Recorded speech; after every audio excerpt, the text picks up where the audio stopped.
참 감동적이었습니다. 이 교본은 여러분 다 아실 만한 병이 있잖아요, 그죠? 그 병, 그런 질병을 갖고 있음에도 불구하고 저희 교회의 예배의 경찬팀의 일원으로서 늘 이렇게 찬양으로 봉사하시는 분입니다. 참 그냥 한 번의 찬양이 아니라 삶을 통하여 선한 하나님을 믿는다는 그 고백이 저희를 비롯하여 모두에게 큰 울림으로 다가오기를 간절히 바랍니다. 우리는 어제부터 은혜에 대해 주격전이라고 하는 주제를 가지고 요나서를 살펴보고 있는데요. 48절밖에 안 됩니다. 여러분 다 읽어보셨습니까?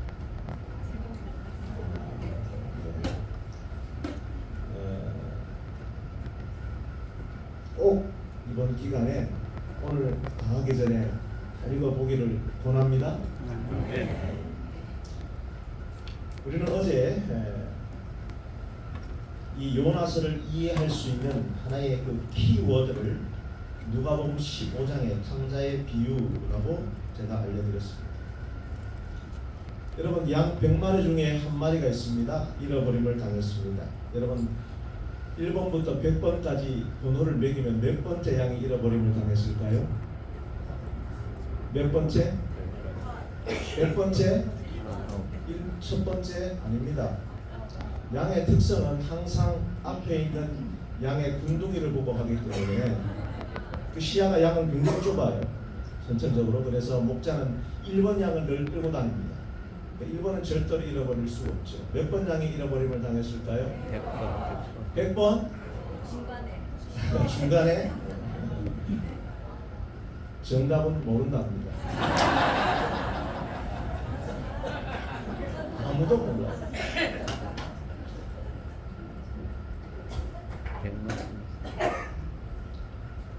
결혼 지참금 그 귀한 은전 10개 중에 하나를 잃어버렸어요.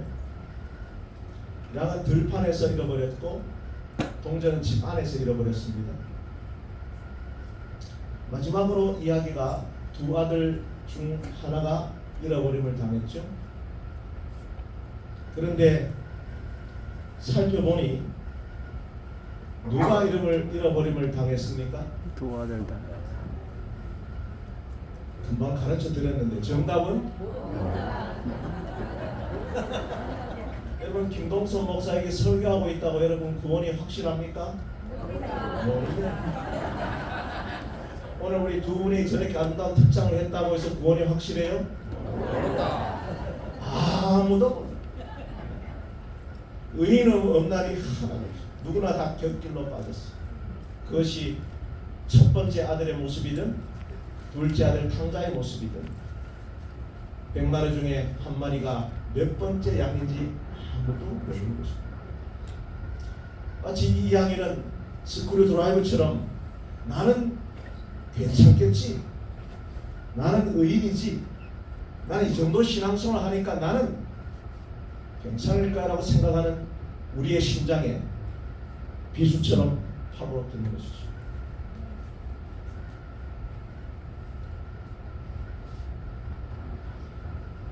여호와의 낯을 피하여 도망가던 요나가 이제 하나님의 은혜의 추적에 걸려 더 이상 도망할 곳이 없어 보일 때에 그 완악함과 그 극단적 태도를 보십시오. 하나님께 기도하지 않고 저항하는 모습을 보십시오. 하나님의 낯을 피하여 더 굳어진 얼굴로 바다로 던져지기를 구하는 요나를 보십시오. 여러분 성경 말씀을 보면 하나님이 도망가는 요나를 붙잡기 위하여 가도를 큰 바람 대풍을 보여주십니다. 이게 하나님의 사랑의 표현이에요. 큰 사랑이에요. 그 대풍을 바다에 내리셨어요. 그 내리셨다는 동사는 툴입니다. 그런데 요나를 보세요. 그가 대답하되 나를 들어 바다에 뭐요? 던지라. 바다에 내리시라는 동사와 바다에 던지라는 동사가 같은 동사입니다. 툴. 그러니까 뭐요? 하나님이 나를 구원하기 위하여 은혜로 주신 큰 대풍을 하나님께서 내리셨는데 요나는 어쭈 하나님 봐라, 나를 이렇게 골탕 먹여? 자기 자신도 못 받아치는 거예요. 하나님이 대풍을 내셨으니까 나는 바다에 툴한 겁니다. 여러분, 요나 참 못됐습니다. 여러분, 그게 누구라고요? 요나. 그게 저예요. 여러분, 요나의 모습은 머릿속에 신앙 고백은 온전하나 삶에서 하나님께 저항하는 육에 속한 그리스도인의 전형적인 표본. 비록 우리 자신의 모습이지. 바로 입술만 그리스도인, 명목상 그리스도인, 교회에 의자만 대피고 앉아있는 벤치워머입니다. 관념은 있으나 실제적인 기도와 헌신이 없는 죽은 그리스도인이지. 그래서 오히려 교회 안에 무신론이 가득합니다. 교회 안에 하나님이 없습니다. 하나님의 성령이 떠나가고 있죠. 다 요나들로 가득 차 있습니다. 심지어 더 나아가 자신의 욕구를 절대화하여 하나님께 그 욕구를 충족주지 않으면 그 하나님께 저항하겠다는 자기 우상에 빠진 반역성이 팽배합니다. 어쭈 하나님 나를 이렇게 대해? 나도 그냥 막 살 거야. 자기 자신의 욕구 충족이 안 되었을 때 굳어지는 강박한 자기 자신의 얼굴을 보십시오. 바다로 자신을 던지는 돌처럼 굳어진 강박한 얼굴을 보십시오.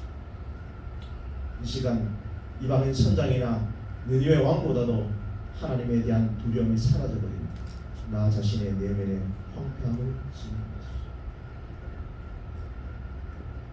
옆 사람 얼굴만 보세요. 표정이 어떤가 보세요.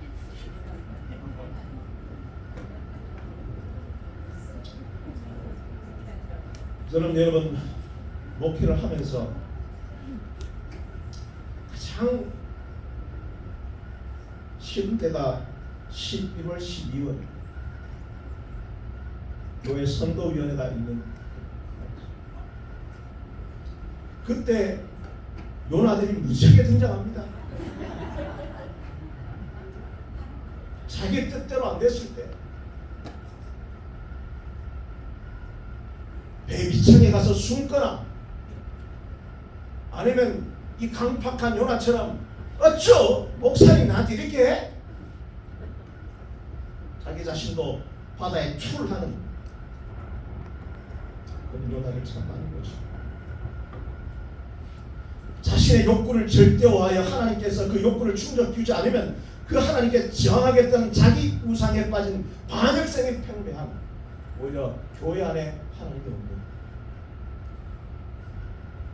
우리 신앙의 현실을 우리는 매년 11월, 12월마다 경험합니다. 그런데요, 우리 하나님은 어떤 하나님이세요? 우리 다 함께 우리 증언의 말씀을 읽어볼까요? 시작. 기도가 아무리 더듬거리고 눈물을 아무리 은밀하게 흘릴지라도 그분은 아시며 하나님을 사모하는 마음이 아무리 미약할지라도 하나님의 성령이 마중나가지 아니하는 때는 없다. 기도가 입술에서 떨어지기도 전에 마음의 소원이 알려지기도 전에 그리스도께서부터 은혜가 인간의 마음에 역사하시는 은혜를 만나게 하여 나온다. 아멘. 하나님은 오늘 요나를 추적하시.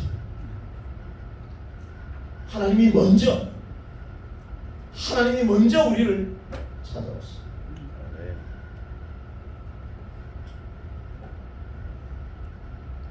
중국 선교사의 아들로 태어나서 선교사로서 신학자로 활동했던 오스티니스의 목사님이 쓴 집으로의 긴 여정이라는 책에 아주 중요한 글이 있습니다. 우리는 하나님 없이는 하나님을 찾을 수 없다. 우리는 하나님 없이는 하나님께 이를 수 없다. 우리는 하나님 없이는 하나님을 만족시킬 수 없다. 다시 말하면 하나님이 시작하시고 마치시지 않는 한 하나님을 찾는 우리의 모든 탐색은 실패할 것이다. 하나님을 찾는 탐색의 결정적인 요소는 인간의 올라감이 아니라 하나님의 내려오심. 하나님의 내려오심 없이 인간의 올라감은 없다. 하나님을 찾는 비밀은 우리의 뛰어난 능력이 아니라 그분의 어디 있어요? 은혜입니다. 아멘입니까? 아멘. 아직 상도가 먼데 아버지가 먼저 보고 달려가서 입을 맞추죠. 오늘 이 시간 그 하나님의 찾아오심, 하나님의 내오심, 하나님의 그 추적하심이 오늘 각자 개인의 마음에 임하기를 간절히 축원합니다. 아멘. 그래서 우리가 어제 살펴본 우리 1장을 이렇게 좀 마무리하려고 합니다. 요나는 하나님께로부터 달아나고 또 달아납니다. 내 인생을 하나님께 맡기지 않겠다면 굿바이, 그 슬픈 인사를 하나님께 하고 있습니다. 그러나 아무리 다양한 전략을 구사해도 하나님은 언제나 한 걸음 앞서십니다. 한 수 아니 몇 수 위십니다. 요나서 1장 14절 후반부를 보십시오. 1장 메시지의 결론입니다. 주 여호와께서는 주의 뜻대로 행하심이니이다. 그렇습니다. 우리는 하나님 어디 아니에요? 손바닥 아닙니다. 결국 다 하나님의 뜻대로 됩니다. 우리 하나님은 얄팍한 몇 수의 전략을 구사하며 하나님의 자비를 이해하지도 못하고 받을 자격도 없는 우리에게 끊임없이 새로운 방식으로 자비를 베푸십니다. 아멘. 결국 요나는 여호와의 낯을 피할 수 없었던 것 마찬가지로 우리들도 하나님의 자비의 얼굴에서 도피할 수가 없습니다. 바다와 육지를 지으신 하늘의 하나님은 우리의 죄가 아무리 크고 우리의 재앙이 아무리 완악해도 우리를 결국 자신의 사랑의 포로로 만드실 것입니다. 아멘. 오늘 이 시간 그 얼굴, 그 낯을 바짝 우리 앞에 직면시키시며 우리의 얼굴을 하나님의 얼굴로, 자비의 긍휼의 얼굴로 바꾸어 놓으실 것입니다. 아멘. 아멘. 아멘. 자, 그럼 오늘 두 번째 살펴보겠습니다. 준비되셨나요? 네. 여러분, 요나서는 총 4장으로 구성되어 있는데요. 요나서는 총 48절로 되어 있지만 매우 정교한 히브리 문학 양식으로 구성되어 있습니다. 여러분 아시는 것처럼 히브리서의 가장 대표적인 문학 양식은 카야즘, 좌우 대칭 구조를 가지고 있죠. 1장, 2장은 하나님의 명령에 순종하지 않고 하나님의 낯을 피해 달아납니다. 그리고 3장, 4장의 대칭적 구조는 다시 명령을 받고 느느웨로 명령을 수행하러 가는 이 대칭적 구조를 가지고 있습니다. 이 부분에서 크게 세 가지의 메시지를 전달하고 있는데요. 첫 번째 1장은 요나와 하나님의 말씀입니다. 하나님의 말씀이 요나에게 임했고요. 그 대칭적 3장 1절에는 하나님의 말씀이 요나에게 동일하게 임합니다. 1장 2절은 전해야 할 메시지가 있는 반면에 3장 2절은 또 전해야 할 메시지가 다시 등장하고 요나의 반응과 또 요나의 반응으로 대칭적 구조로 이루어지고 있습니다. 두 번째 메시지는 요나와 하나님의 세계입니다. 경고의 말씀, 이교의 반응, 이교도 지도자들의 반응, 이교도들의 반응이 요나의 반응보다 근본적으로 더 나았던 이 모습을 1장과 3장으로 대칭적 구조로 살펴주고 있습니다. 요나와 하나님이 구원하시는 큰 세상, 큰 세계를 이렇게 전달하고 있죠. 세 번째 메시지는 요나와 하나님의 은혜입니다. 2장 1절로 10절까지 하나님이 큰 물고기를 통해 요나에게 은혜를 가르쳐 주십니다. 절대로 하나님 포기하지 않으시죠. 하나님 끝까지 추격하십니다.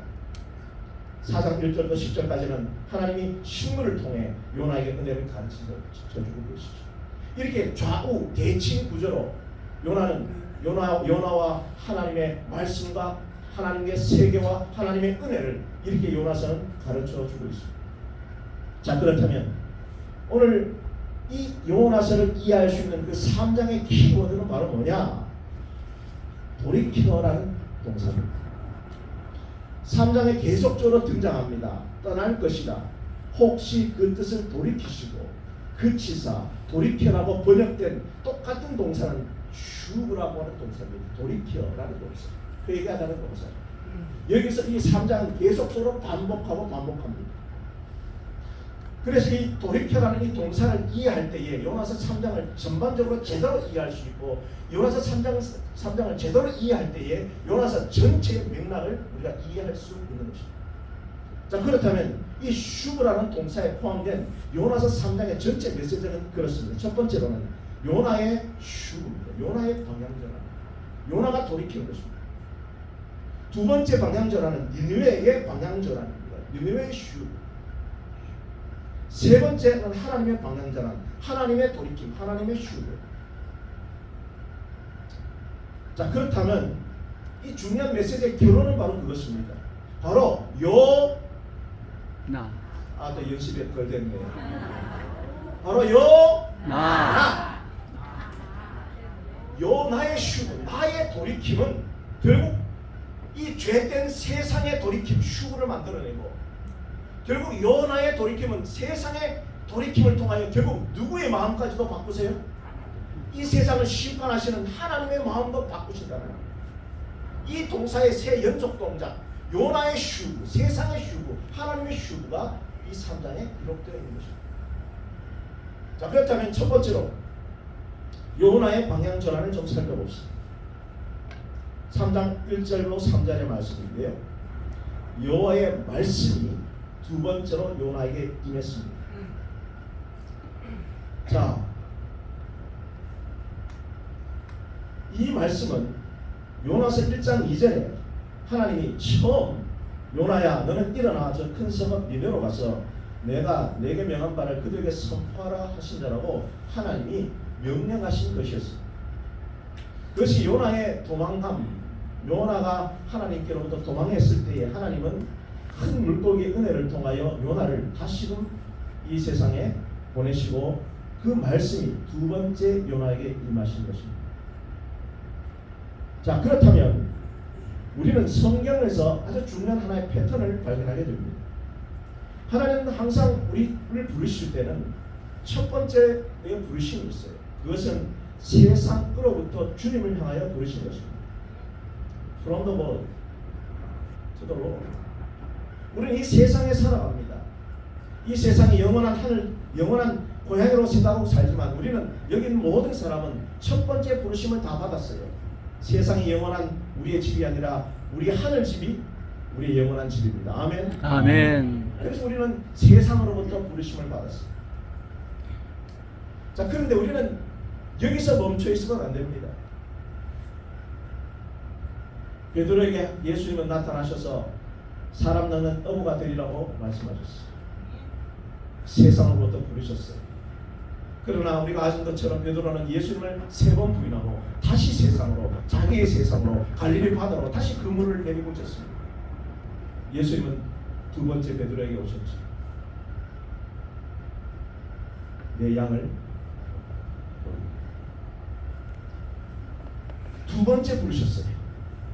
그것은 to the world, 세상으로의 부르심을 다시 세상으로 파송합니다.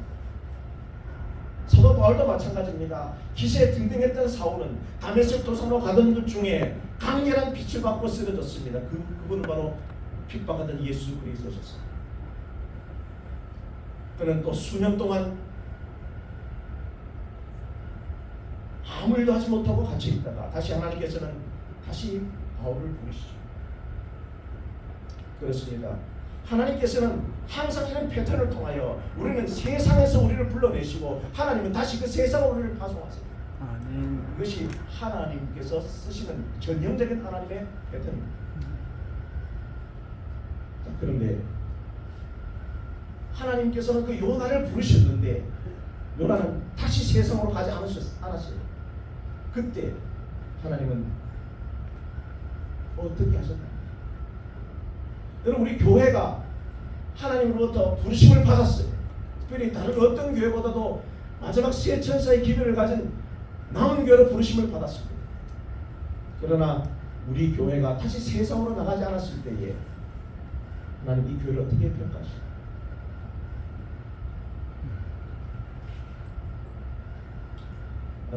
존 업다이크라고 하는 미국의 소설가인데요. 이분이 쓴 Month of Sundays라고 하는 미국의 중산층을 대상으로 쓴 이 소설의 한 문장입니다. 일반적으로 교회는 하나님과 관계를 갖고 있지만 그것은 청량음료 5개 광고판과 청량음료가 갖는 관계와 똑같다. 즉 교회는 갈증을 풀어주지 않고 갈증을 더 일으킵니다. 여러분 교회에 올 때 나는 영적인 갈증이 있어서 왔어요. 그 갈증을 해결하고 싶어서 왔어요라고 교회에 왔는데 교회 안에서 뭐가 더 심해져요? 갈등이 더 심해집니다. 갈증도 심해지고 갈등도 심해지고.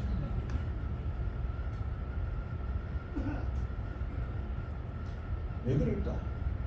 왜 세상 사람들은 마치 청량 음료처럼 목마른데 마시면 더 갈증이 심해지는 것을 교회에 비유할까? 우리 교회가 이런 평가를 받고 있는 것이죠. 리차드 마우라고 하는 폴러 신학대의 총장을 지냈던 분이 쓴 책입니다. 무례한 기독교. 원제는 uncommon sense예요. uncommon. 상식적이지 않다는 거죠, 교회가. 그리스도인들이 하나님이 주시는 그 복음에 관해 너무 편협하다는 것입니다.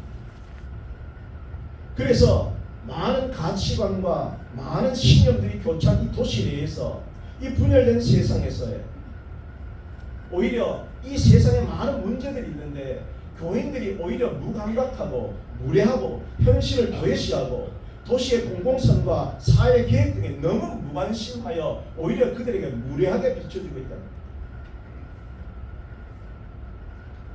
누구 신앙만 중요해요? 내 신앙만 중요하지 같이 살아가는 사람들의 삶에 도무지 관심이 없는 거예요. 그래서 그들에게 무례하게 비춰지고 있는 것이죠. 여기가 보이는 두 그림은 우리가 너무나 잘 알고 있는, 그리고 한국 사람들이 너무나 좋아하는 빈센트 반 고흐의 두 작품입니다. 하나는 오베르 성당이라고 하는 그림이고요. 또 하나는 너무나 잘 아는 별이 빛나는 밤에라고 하는 영화죠. 그림 하나당 얼마나 하는지도 그 가치를 갖도 매기지 못하겠습니다. 저는 운이 좋게도 이 두 그림을 직접 가서 보게 되었는데요. 오베르 성당은 오르세 미술관에 있고 별이 빛나는 밤에는 뉴욕의 모마 현대미술관에 있습니다. 여러분, 두 그림의 공통적인 특징이 무엇일까요?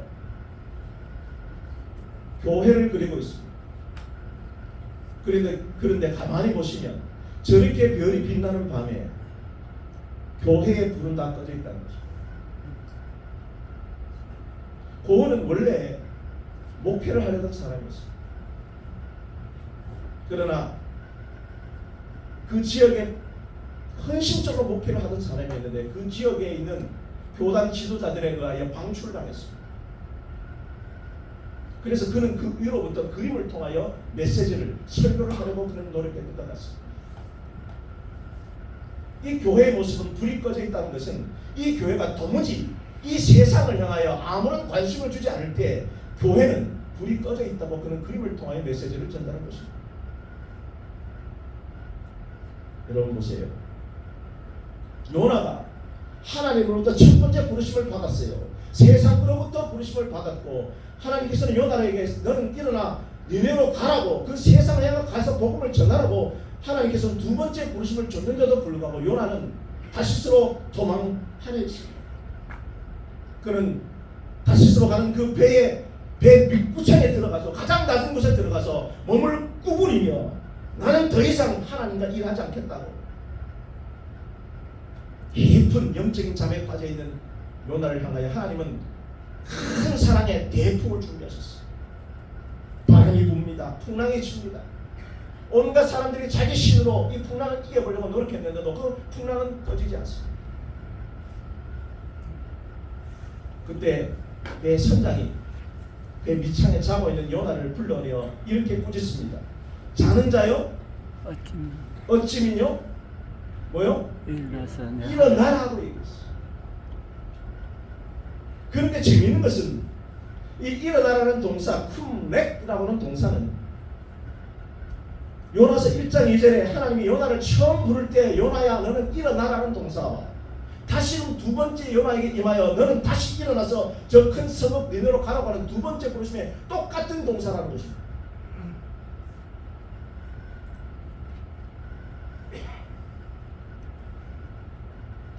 자, 그 엘룰이라고 하는 신학자가 그가 쓰는 The Judgment of Jonah, 요나의 심판이라는 그 요나서 주석서의 이 부분을 이렇게 그는 해석합니다.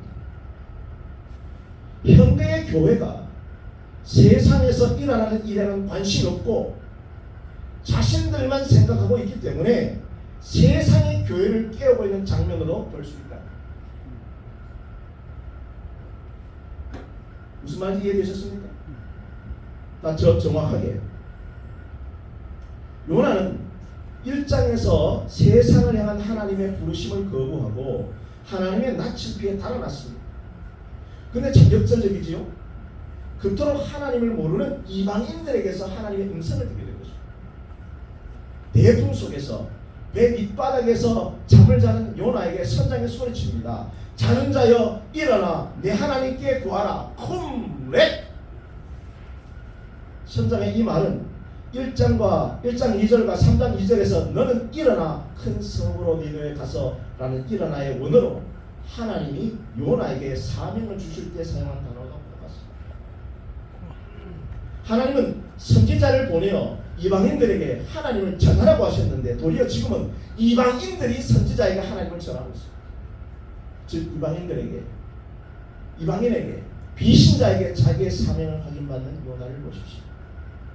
여러분 마지막 이 문장을 함께 좀 읽어볼까요? 시작. 믿는 사람이 말씀대로 살지 못하면 하나님은 가끔 그 주도를 세상에 넘기십니다. 아멘. 여러분 코로나를 경험하면서 이 교회가 세상을 향하여 너무 무관심할 때, 세상을 향해 나가지 않았을 때 오히려 코로나를 통하여 얼마나 많은 이교도들이, 얼마나 많은 이방인들이 교회에 대해서 질책했어요. 그 음성이라. 동일하게 자꾸 엘론은 이야기합니다. 이 요파의 사람들은 이교도들, 현대어로 말하면 비그리스도인들입니다. 그러나 비그리스도인들과 그리스도인들의 운명은 이어져 있다. 한 배를 타고 있는 것이다.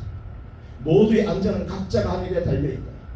그들은 같은 폭풍우를 만났고 같은 위험에 처해 있으며 같은 결과를 원한다. 이 배는 우리의 상황을 모형처럼 보인다. 저는 어제 저녁에 우리 유전계 오창수 장로님의 간증을 참 감동 있게 들었습니다. 우리는 그냥 한 동네에 살고 있는 거예요. 산불이 나면, 수해가 나면 똑같이 당하는 겁니다. 재림교인들하고 특별하지 않아요. 여러분, 우리는 이 세상에 한 배에 타고 있는 거예요. 그래서 자꾸 여러분 우리에게 너무나도 중요하게 이렇게 이야기합니다. 우리 함께 좀 읽어볼까요? 시작. 교회는 세계 속에 있어야 한다. 교회는 세계와 분리되어서는 안 된다.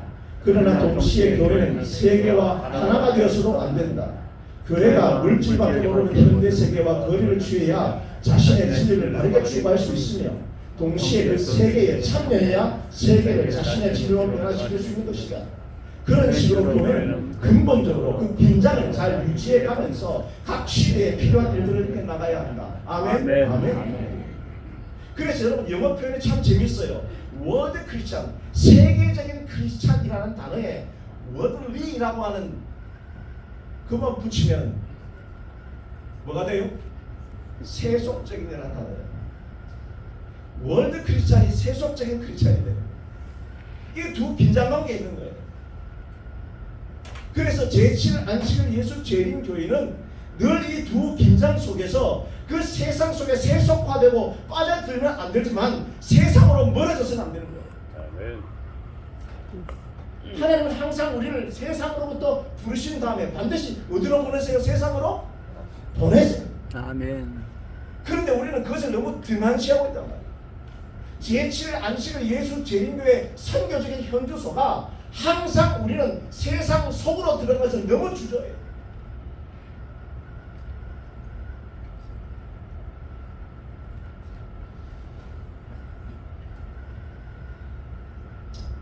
이 영화는 1951년 우리 어르신들은 옛날에 코바디스라는 영화 다 보셨습니까? 네.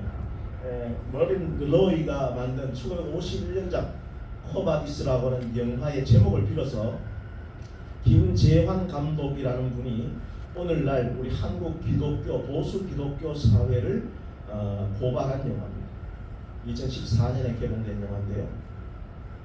뒤에 보이는 저 교회는 우리가 잘 알고 있는 서울 서초동에 있는 사랑의 교회입니다. 옥하는 목사님이 세웠던 교회인데요. 저 교회가 지을 때에 그때 당시에 교회 건축비가 1,000억 원이었어요. 1,000억 원.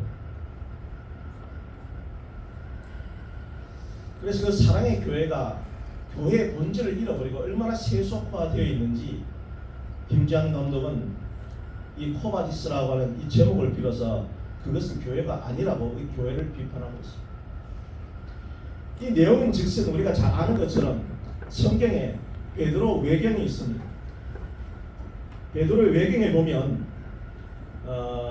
베드로 외경에는 성경에 외경이 있는데요. 거기에 보면 베드로 행전이 있습니다. 여러분 성경은 우리가 66권의 정경이 있잖아요. 이 캐논 정경 외에 외경이 있고 위경이 있어요. 그래서 천주교 성경은 여기에 외경을 포함하고 있습니다. 외경은 뭐냐면 내용은 참 좋아요. 은혜롭고 좀 좋은데 역사적으로 그것이 실제로 일어났는지가 증명이 잘 안 돼요. 그것을 외경이라고 그러고요. 위경은 말 그대로 위경 가짜란 말이에요. 그 내용도 별로고 그리고 역사적인 사실도 증명 안 되는 내용이 위경이에요. 그래서 정통 우리 기독교는 성경에 66권 정경만 포함하고 있고 천주교는 외경을 포함하고 있는데 그 외경 중에 베드로 행전이라는 것이 있어요. 여러분 한번 읽어보시면 참 은혜가 돼요. 그 중에 대표적으로 어떤 내용이 있냐면 역사적으로는 증명이 안 되는데 아주 은혜가 돼요. 삭개오가 있잖아요. 예수님 어디서 만났어요? 뽕나무에서 만났죠. 그래서 삭개오가 예수님을 뽕나무에서 만나고 나서 세월이 흘렀고 삭개오가 할아버지가 됐어. 치매가 걸렸어. 그래서 삭개오는 아침밥만 먹으면 어디로 갈까요? 뽕나무로. 뽕나무 위로 가요. 그게 베드로 행전에 기록되어 있어요. 그게 실제로 역사적으로 그랬는지는 몰라. 그러나 내용은 뭐예요? 매우 은혜스러운 거예요. 여러분 아침마다 일어나서 뽕나무 위로 올라가기를 바랍니다. 네. 자 거기에 어떤 이야기가 있냐면 매우 중요한 이야기가 있는데 우리가 잘 알다시피 복음을 전할 때에 네로가 얼마나 핍박했습니까? 도시에 불을 지르고 불을 지른 사람이 기독교인이라고 모함을 하고 그들을 처형하고 죽이기 시작했어요. 그래서 교인들이 베드로 사도에게 사도님 여기 있다가는 당신의 목숨이 위태하고 예수님의 유일한 제자니 당신은 좀 목숨을 좀 살리셔야 됩니다 해서 겨우겨우 설득해가지고 마치 요나가 갔던 것처럼 베드로를 지중해로 피신을 시키라고 강권했고 베드로가 그렇게 버티고 있다가 도무지 그 강권에 못 이겨서 드디어 그 예루살렘을 떠나 지중해로 가려고 그 예루살렘을 떠나려고 했어요. 그때에 저 멀리서 예수님이 십자가를 지고 오는 거예요.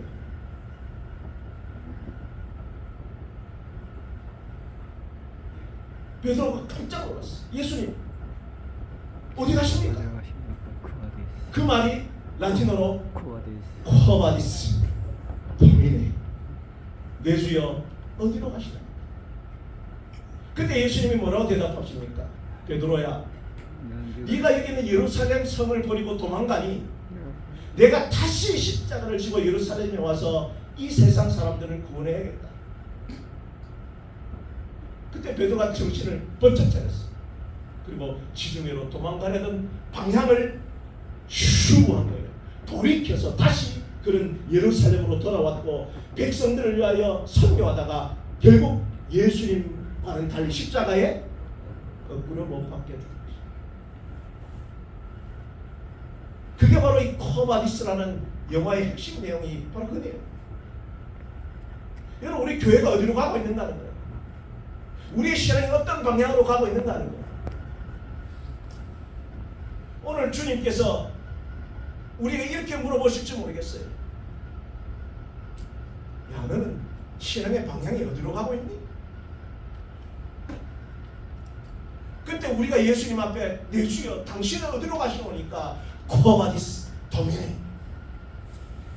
예수님은 다시 세상으로 간다. 여러분 골로새서 교회에 문제가 많았어요. 그 골로새 교회에 문제가 많았던 골로새 교회에게 편지를 쓰면서 이 복음이 이미 너희에게 이르매 너희가 듣고 참으로 하나님의 은혜를 깨달은 날부터 너희 중에서와 같이 온 천하에 모여 열매를 맺어야 된다. 여러분 우리 신앙의 방향성은 하나님께서 내 안에 있는 것이 아니라 결국 나를 부르신 것은 어디로 보내시기 위해서요? 세상으로. 이 세상에 온 천하에 열매를 맺는 신앙 되기를 간절히 바랍니다. 아멘. 자, 그것을 이제 정리해 보면 바로 이런 거예요.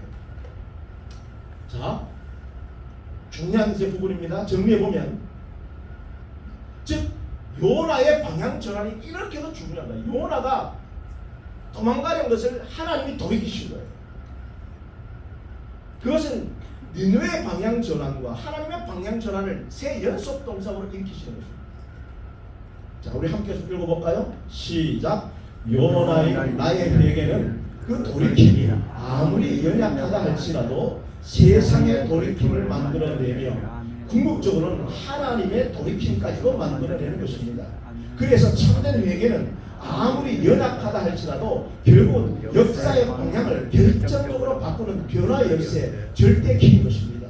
우리 함께 한 사람의 진정한 회개가 이 시대의 역사를 바꾼다는 사실을 깨닫기를 기도합니다. 아멘. 아멘. 아멘. 그래서 요나서의 핵심은 대속죄에 이런 48절의 요나서의 핵심은 결국 하나님은 가장 관심 있어 하는 게 누구예요? 나의 방향. 나의 회개라. 아멘. 여러분, 저는 어릴 때 패싸움을 많이 해봤습니다. 우리 교인들은 제가 과거에 어떻게 살았는지 압니다. 험하게 살았습니다. 여러분, 패싸움에서 이길 수 있는 방법 하나 가르쳐 드릴게요. 어떻게 하면 이길까요? 네? 패싸움에서 이길 수 있는 핵심 방법은 한 사람만 패면 됩니다. 그게 패싸움을 이길 수 있는 방법이에요. 여러분, 하나님은요 아무런 관심 없어요. 하나님은 대한민국의 회개도, 전 세계의 회개도, 진주, 화동, 합천, 거창에도 관심 없어요. 하나님은 단 한 사람만 관심 있어요. 누구? 이 시간에 하나님은 하나만 좀 걸려라 돼요. 한 사람만 패려고 하신 거예요. 왜요? 여기 보신 것처럼 요 나의 회개, 요 나의 휴거만 되면, 이것만 되면 세상도 바뀌고 누구도 바뀐다는 거예요. 하나님도 바뀐다. 아멘. 그러니까 여러분, 하나님의 관심이 항상 어디 있다는 것을 기억하길 바라는 거예요.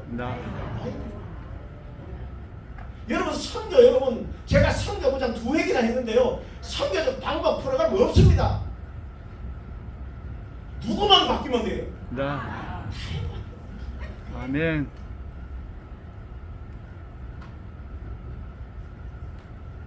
하나님은 니느웨보다도 요나가 먼저 회개하기를 원하십니다. 아멘. 그래서 요나서는 니느웨의 수십 명의 회개보다 요나 한 사람의 회심이 더 큰 문제로 부각되고 있습니다. 아멘. 왜냐하면 사실상 한 도시 회개보다 한 사람의 회개가 더 어렵기 때문입니다. 여러분, 동의합니까? 아멘. 진짜 말티기도 안 그래요. 그래도 감사할 것입니다.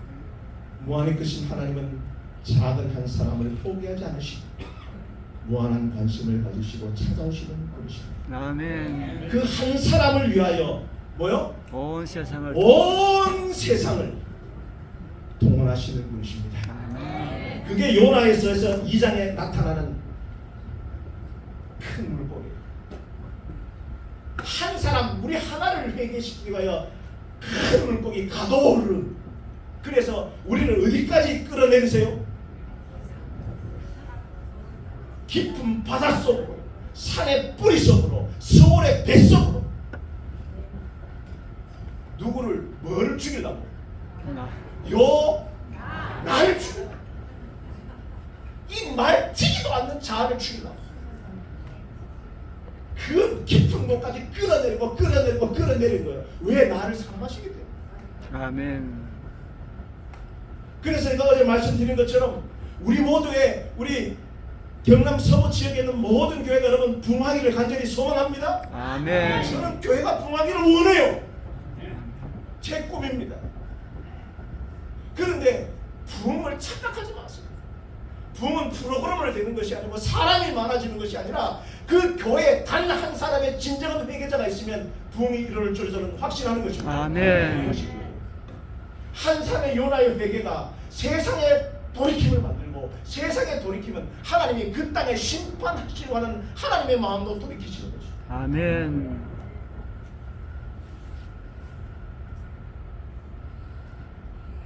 그래서요, 하나님의 사람은 그의 인생을 고백하면서 오늘 우리 김건호 장로 오선자 집사님이 찬양한 것처럼 하나님 내 평생에 뭐요? 선하심. 선하심, 인자하심이 반드시 나를 뭐요? 따르니. 여러분 인생에 하나님의 선하심과 인자하심이 늘 따라왔습니까? 아멘. 아마 제 말 들으면 한 번씩 같이 나가고 오늘 밤새도 모자랍니다. 누구나 이런 이야기는 다 있어요. 여러분 여기서 우리가 한글 우리 10번 23번 번역은 제가 마음에 안 들어요. 제가 번역할 기회가 주어지면 반드시 나를 따르라는 이 번역은요, 라다프라는 동사인데요, 영어 성경은 조금 더 마음에 들게 번역해서 pursue라는 말은 군사적인 용어예요. 적군을 뭐 하는 거예요? 추격하는 거예요. 멧돼지 사냥꾼이 멧돼지를 뭐요? 추격한다는 단어가 라다프라는 동사. 그러니까 여러분, 하나님은 여러분 한 사람 한 사람이 암만 도망가고 암만 하나님 안 믿고 암만 교회 안 다니고 암만 이 직분 안 맡으고 그렇게 완악하고 하나님께 대들어도 하나님은 끝까지 뭐 하신다는 거예요? 따라간다. 추격. 뭐 하신다고? 추격. 추격하신다고. 추격. 아멘. 멧돼지 잡듯이 너만 잡는다고. 너만 너 하나만 바뀌면 뭐가 바뀌어? 세상에.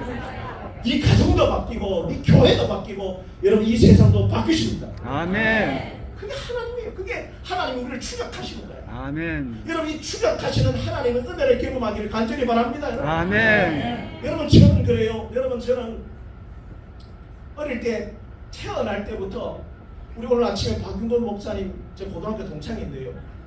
니만 죽었다 살아난다. 나도 그래요. 저는 어릴 때 아예 태어날 때 미숙아로 태어났습니다.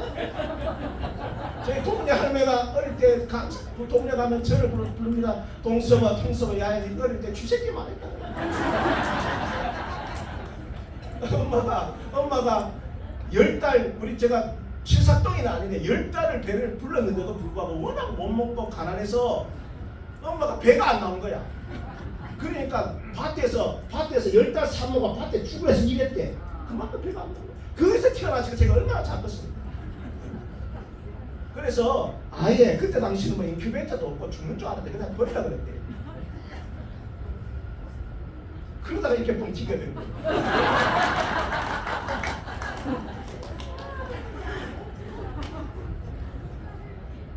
그런데요, 그렇게 내가 하나님의 은혜로 살아났는데도 불구하고 나는 늘 하나님으로 도망다녔어요. 여러분 저는 아마추어 레슬링 선수였습니다.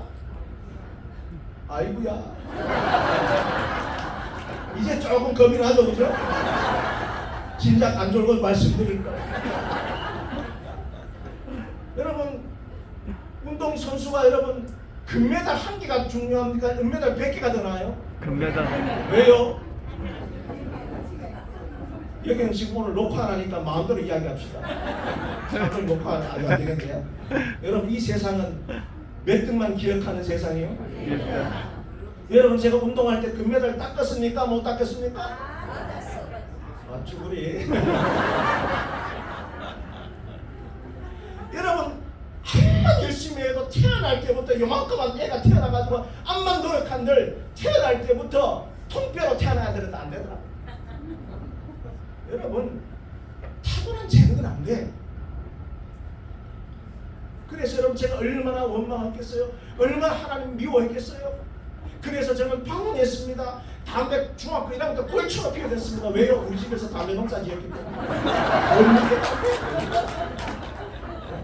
저는 지금까지 술을 마셔가 지금은 안 마시는데 그때 당시만 해도 술 마신 취한 적이 없어요. 취한 적이 없어요. 왜?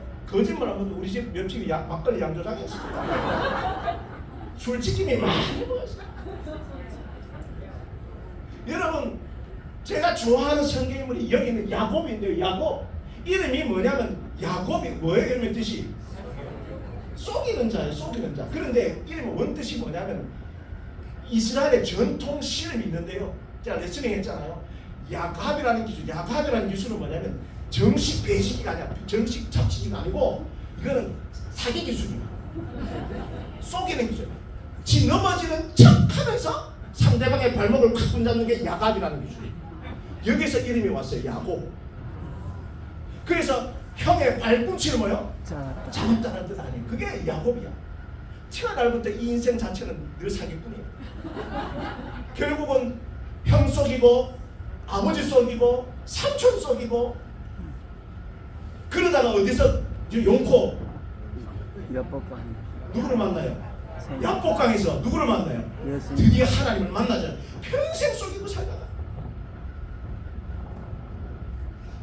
김동섭 인생이 그렇단 말이에요. 여기서 목사처럼 거룩한 내 말씀 전하고 있지만 평생 속이고 사는 거야. 나도 성철스님이 그랬다며. 돌아가시면서 열반하면서 세상 모든 사람 내가 속이고 살았다고.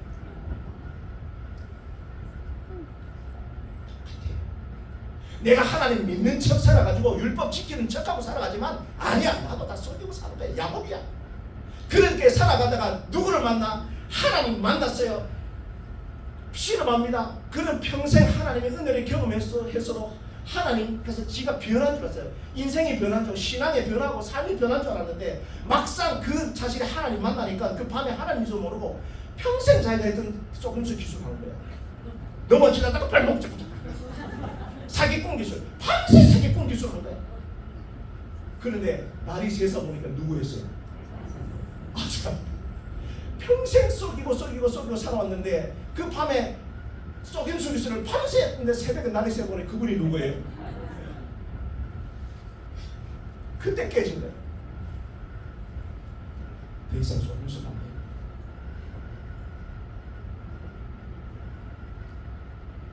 비로소 자기 자신의 실체, 야곱이라는 그 실체를 하나님께서 보여주시고, 그때서 하나님이 이스라엘, 하나님과 결국 싸웠다는 새 이름을 주신 것입니다. 아멘. 네. 여러분, 저는 제 인생 자체가 늘 하나님을 붙잡는다 했어요. 목회를 할 때도 속임수 목회 많이 했습니다. 열심히 하는 척, 헌신하는 척.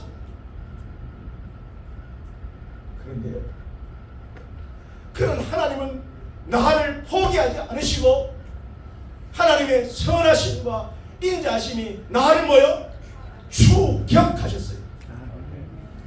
이 김동선 목사를 포기하지 않고 하나님은 끝까지 추격하셔서 여호와의 집에 영원히 가도록 만들어 주셨단 말입니다, 여러분. 아멘. 여러분, 그 하나님을 만난 게 의미 가집니다. 그래서 오늘 제가 참 좋아하는 찬양, 나를 지으신 이가 하나님, 나를 부르신 이가 하나님, 나를 보내신 이도 하나님, 나의 나 된 것은 다 하나님 은혜라, 나의 달려갈 길 다하도록, 나의 마지막 호흡 다하도록, 나로 그 십자가 품게 하시니, 나의 나 된 것은 다 하나님 은혜라. 이렇게 노래 못하면 따라서 부를 줄만도 한데 함께 시작. 한량없는 은혜, 갚을 길 없는 은혜, 내 삶을 애워 사는 하나님의 은혜, 나 주저함 없이 그 땅을 밟음도 나를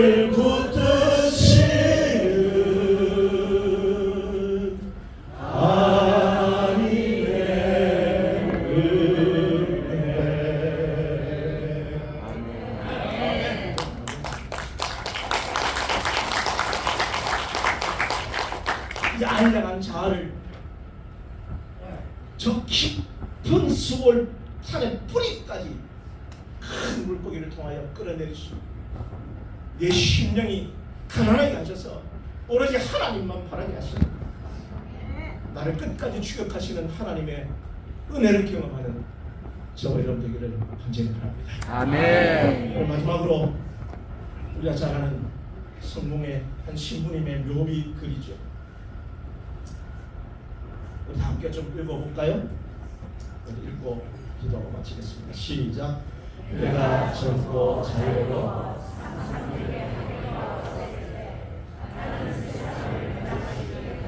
꿈을 가졌습니다. 좀 더 나이가 들고 지혜를 얻었을 때 나는 세상에 변하지 않는다는 것을 알았습니다. 그래서 시야를 약간 좁혀서 내가 살고 있는 나라를 변화시키겠다고 결심했습니다.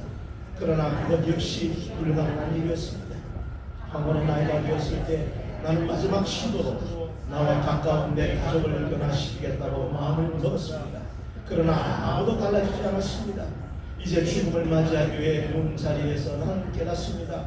만일 내 자신을 먼저 변화시켰다면 그것을 보고 내 가족이 변화되었을 것을, 또한 그것에 용기를 얻어 내 나라를 더 좋은 곳으로 바꿀 수 있었을 것을, 그리고 누구 아는가 세상까지도 변화되었을 것이죠.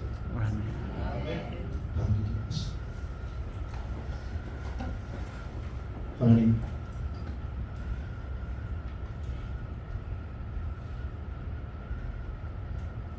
니느웨의 그 악독함을 보시고 요나를 세상으로부터 불러내셔서 다시 그 악독한 세상으로 보내셨는데 요나는 하나님의 낯을 피하여 도망가고 바다 밑까지 도망가고 있습니다. 이것이 오늘 나의 모습임을 하나님 앞에 솔직하게 정직하게 고백하기를 원합니다. 아멘.